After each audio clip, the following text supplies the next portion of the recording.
लेकिन वो विधायक लायक है ही नहीं। हम तो यही बोलेंगे कि विधायक लायक है नहीं तो बन कैसे जाते हैं।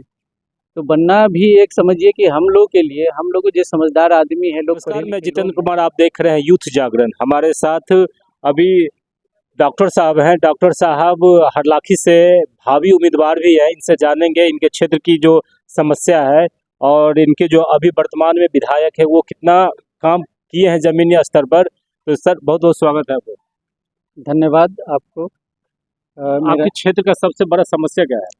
सर, हमारे यहाँ सबसे बड़ा प्रॉब्लम ये है कि वहाँ के जो माननीय विधायक जी हैं वो 20 साल के से सरकार से जुड़े हुए हैं। 10 साल वो अपने विधायक रहे हैं। इससे पहले भी जेडीयू के भी वहाँ विधायक रहे थे और आज तक ऐसा कोई काम नहीं हुआ जिससे जनमानस को कुछ फायदा हुआ होगा।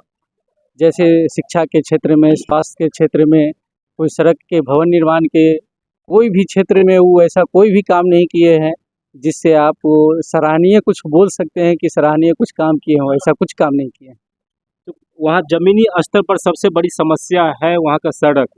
जब एक वीडियो में देख रहा था, जब रोड बना ही नहीं उसका गया तो उद्घाटन करना है, तो इसका क्या है ये? देखिए, जब आप सड़क बनाए ही नहीं तो उद्घाटन कैसे कर दीजिएगा?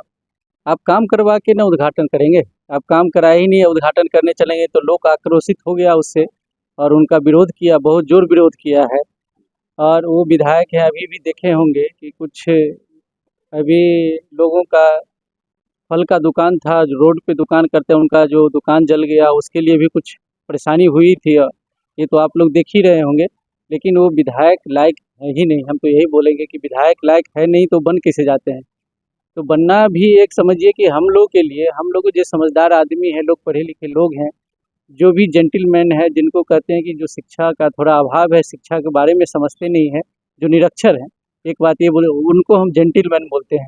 जिनको कुछ जानकारी नहीं है वो लोग तो ठगे जाते हैं और ठगने का कारण ये प्रलोभन दिए जाते हैं, कुछ न कुछ प्रलोभन दे के उनको ठगा महसूस कराते हैं। आपको अगर टिकट वहाँ से मिलता है, आप भावी उम्मीदवार है, मेहनत भी करते हैं, तो टिकट अगर मिलेगा, आप अगर विधायक बन जाते हैं, तो सबसे पहला 5 काम क्या कीजिएगा? सर, मेरा सबसे पहला, मेरा प्राइम फोकस है एजुकेशन। एजुकेशन के बाद ही मान लीजिए युवा इतने बेरोजगार हो गए हैं। आप देख रहे हैं 15 साल से सेंट्रल में भी सरकार रही है, सरकार चल रही है जिनका एनडीए गठबंधन का, और यहाँ भी सरकार है उनका, युवा बहुत ज़्यादा बेरोजगार हो गए हैं और उनका प्रॉपर एजुकेशन नहीं हो रहा है। प्रॉपर एजुकेशन होगा तो उनको सारा समझदारी होगी कि कंपटीशन को कैसे तैयारी किया जाए।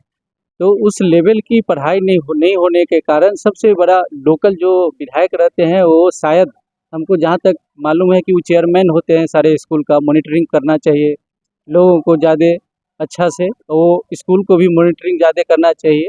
जो नहीं कर पाते हैं शायद उनके पास अपने शिक्षा का बहुत ज़्यादा अभाव है। और हरलाखी विधानसभा में स्वास्थ्य व्यवस्था कैसा है अभी? सर, बहुत अच्छा नहीं है। आप ये बोल सकते हैं कि जितना पॉपुलेशन है उसके हिसाब से जो पीएससी है वहाँ, और पीएससी पे भी प्रॉपर दवा नहीं है, प्रॉपर डॉक्टर नहीं है, प्रॉपर जो हेल्पिंग असिस्टेंट होते हैं वो नहीं है। तो उसके चलते बहुत सारा लॉस होता है, कैजुअल्टी भी हो जाती है। पहले से सुधार तो हुआ लेकिन जितना सुधार होना चाहिए उतना नहीं। आज तेजस्वी यादव डॉक्टर संवाद किए हैं बापू सभागार में। इसमें सबसे बड़ा फोकस लगा कि डॉक्टर को सिक्योरिटी को लेकर।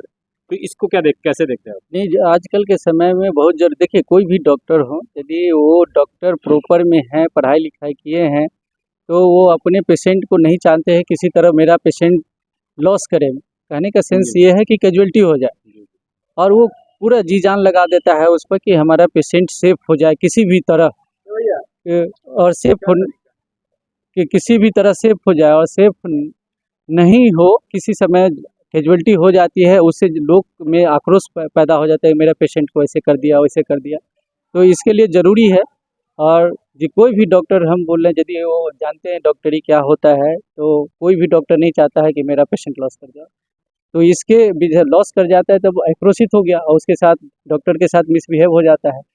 तो डॉक्टर को भी तो सेफ रहना जरूरी है। जब वो सेफ रहेगा तभी ना भगवान का दूसरा रूप होता है। भगवान का रूप मानते हैं, सोसाइटी हमारे मान रहे हैं, ठीक है, लेकिन अब उसको, वो भी तो ह्यूमन है, उनको भी तो बचना जरूरी है। यदि नहीं बचेंगे तो कैसे काम करेंगे, आप ही बताइए।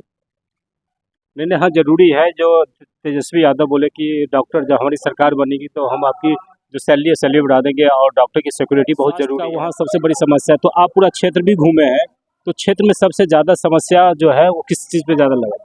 सबसे ज़्यादा एजुकेशन, हमारे यहाँ एजुकेशन ही नहीं है।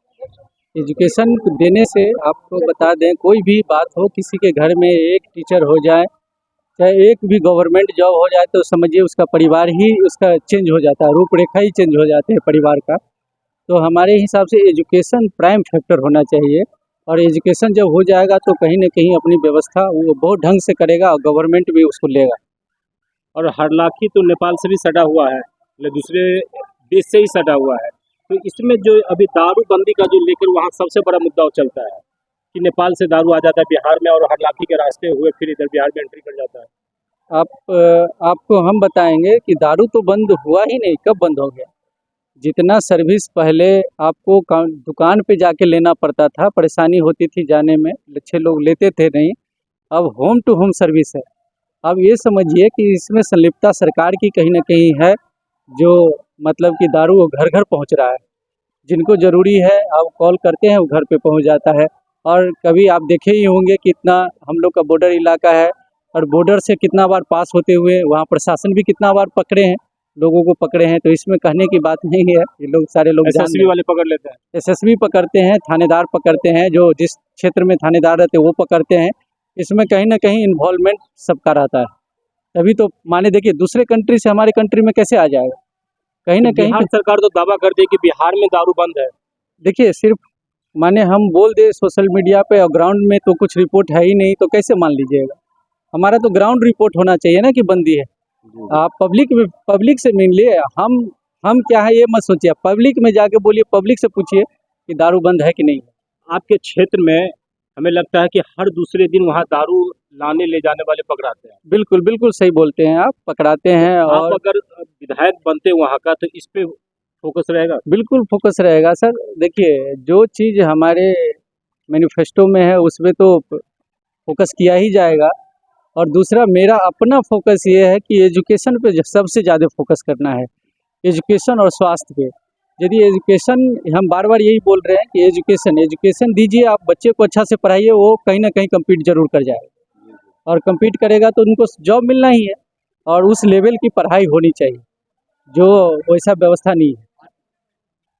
आप तो खुद स्वास्थ्य चलाते हैं वहाँ सार घाट में, तो वहाँ का क्षेत्र क्या है? सार घाट का जो समस्या था रोड का, सड़क का, नहीं वो समस्या अभी है ही सर। देखिए वहाँ रोड है बना हुआ, लेकिन नाला नहीं है। नाला के कारण बहुत सारा पानी जमा हो जाता है, इससे बहुत ज़्यादा दिक्कत होती है लोगों को।